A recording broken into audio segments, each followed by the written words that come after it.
國內出現今年頭一個本土的腸仔熱病例，是一個中部的老大人，連續幾日間攏發燒走北就醫，確診是腸仔熱感染源也個不明。伊的接觸者有45個人，其中帶做伙甲出現症狀的有4個人，目前採檢攏是陰性。這疾管署也提醒民眾，要愛接洗手，物件嘛應該愛煮好食才通食。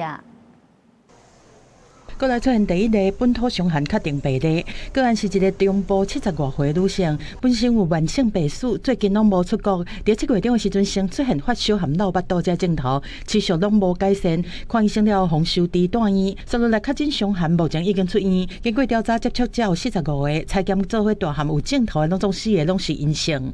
食物裡面如果含有被污染的傷寒桿菌，吃下去之後會高燒不退、腹痛、腹瀉，甚至腹脹，甚至嘔吐，這些症狀有時候會持續很久。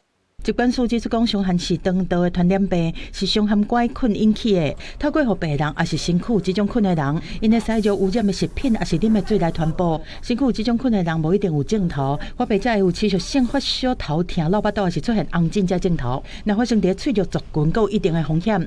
如果說一直腹瀉的話，當然會脫水，脫水的話就會有生命的危險。那所以要及早的就醫，要怎麼防治呢？基本上就是2個，一個是手部衛生，一個是飲食衛生。疾管署提醒講，食米含啉的水要確實煮好食，在保存的過程嘛要注意避免交叉污染。另外，接洗手會當大幅降低感染的風險，一定要使用殺蚊還是洗手膏。國內加起來，今麥已經有4例傷寒確定病例，包括一個本土病例和3例境外移入。記者綜合報道。